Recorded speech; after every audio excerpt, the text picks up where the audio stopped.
अर्जुन की जो आंख थी ना, वो सिर्फ मछली को देखती थी।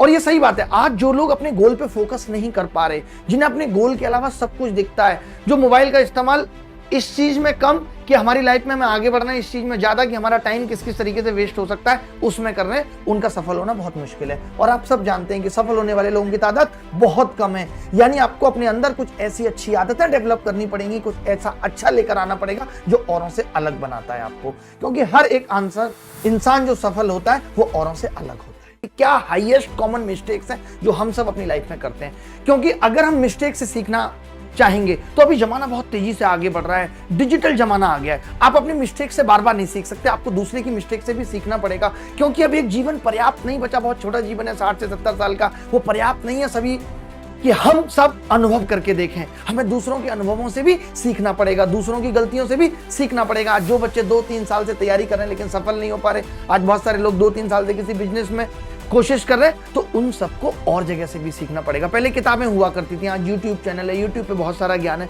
उस ज्ञान में से भी अच्छा ज्ञान निकालना। जीवन में बहुत सीधे सीधे रास्ते से चल रहे हैं, आसान आसान तरीके से चल रहे हैं, आपको बहुत ज्यादा अपना कंफर्ट नहीं खोना, तो आप ज्यादा से ज्यादा बैंक में क्लर्क बन जाएंगे, इससे ज्यादा कुछ नहीं। और जब आपको इतनी कंफर्ट की पड़ी थी तो क्लर्क बनने की भी क्या जरूरत थी? जिस दिन आप घर से बैग उठा के निकल आए थे ना, तो समझ लो कि आपने उन रास्तों पर चलने का सोच लिया था जिन पे कांटे हैं, आपको घर से बाहर निकलना ही नहीं था। रिस्क तो वहीं से शुरू हो गया था जब आप अपने घर से बाहर निकले थे। आराम से घर पे खाट पे लेटे हुए थे, कोई रिस्क नहीं था, कोई कुछ नहीं था। मम्मी सुबह खाना सरका देती थी, आप पेट के अंदर टटोल लेते थे उसको। लेकिन जब आप अपने घर से बैग उठा के बाहर निकले थे तो समझ लो आपने रिस्क ले लिया। देखिए, मैं दिखावे के लिए कभी मना नहीं करता, आप दिखाइए, बहुत अच्छी बात है दिखाना, लेकिन अंदर की जड़ें भी मजबूत होनी चाहिए।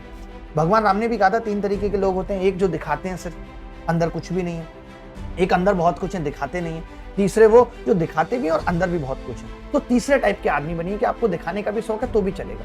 क्योंकि हाइपोक्रेसी क्रिएट करके या फिर शो ऑफ या हाइप क्रिएट करके आपको बाहरी आवरण से तो खुशी मिल सकती है, लेकिन आपकी अंतरात्मा हमेशा दुखी रहेगी। आप सफल हो ही नहीं पाएंगे। आप लोगों को बताते रहेंगे मेरे 160 मॉक में नंबर आ रहे हैं, लेकिन आ नहीं रहे। सच्चाई आपको पता है 90 ही आ रहे हैं, लेकिन आप जोड़ना ही नहीं चाहते, आप उस सच से गुजरना ही नहीं चाहते जो आपकी लाइफ के लिए जरूरी है। फोकस मत करिए कि सीधा नहीं मेरा फोकस नौकरी पे है, मुझे नौकरी चाहिए, पूरे दिन यही सोचेंगे तो बस एंजाइटी होने लगेगी। क्या कभी किसी लड़की को मिलते हो तो पहले दिन ये सोचने लगते हो कि यार मुझे तुमसे शादी करनी है, उसको बोल देते हो? नहीं, मन में रहता है ना, मन में पता है कि हाँ इससे शादी होगी, तैयारी अब शुरू हो गई। वहां भी एक तैयारी होती है, आज मिले हैं, कल व्हाट्सएप पे बात होगी, फिर धीरे धीरे करके कॉल पे थोड़ी थोड़ी बात होगी, फिर उसके बाद कभी कॉफी पीने चलेंगे, उसके बाद कभी 1-2 घंटे पार्क में बैठेंगे। एक प्रक्रिया है, तो एंजॉय दैट प्रोसेस, उस प्रोसेस को एंजॉय करता है आदमी। लेकिन यहाँ जो सरकारी नौकरी में आप तैयारी कर रहे हैं, उस प्रोसेस को आप एंजॉय नहीं करना चाहते, या लाइफ के प्रोसेस को आप एंजॉय नहीं करना चाहते, हर दिन दुख रोते रहते हैं, उसको भी एंजॉय करिए। क्योंकि एंजॉय सिर्फ प्रोसेस होता है, उसके बाद तो जिंदगी में टेंशन ही है जब शादी हो जाएगी। तो समझ रहे हैं ना मेरी बात को? Always enjoy the process of life, process of relationship, process of obtaining a नौकरी, इन सब चीजों के प्रोसेस को आनंद। मैं हमेशा कहता हूं ना कि रास्तों का आनंद लेना सीखिए। मंजिल मिली भी नहीं तो फर्क नहीं पड़ेगा, लेकिन रास्ते अगर रो रो के बिताए और मंजिल मिल भी गई या मंजिल तक पहुंच के भी आप उस लायक रहे नहीं तो कोई फायदा नहीं। ठीक है, तो हर एक पल, हर एक सेकंड, हर एक दिन को जीना है और उसी के साथ आगे बढ़ेंगे।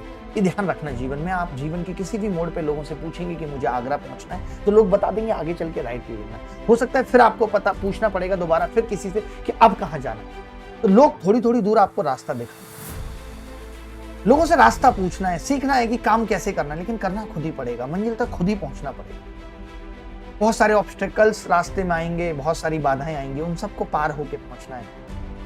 कहीं ऐसा रास्ता मिलेगा जहां धुंधलापन होगा, कुछ देखेगा नहीं बहुत आगे तक का, तो वहां ये सोच के चलना है कि थोड़ा आगे चलूंगा तो फिर दिखने लगेगा। जैसे कोहरे में हम 100 मीटर चलते हैं तो आगे का दिखाई देता है। वहां में अपना एक बेंच मार्क सेट करना पड़ेगा कि मैं इस सफेद रेखा के इधर इधर इधर करके चलूंगा तो शायद सेफ तरीके से पहुंच जाऊं।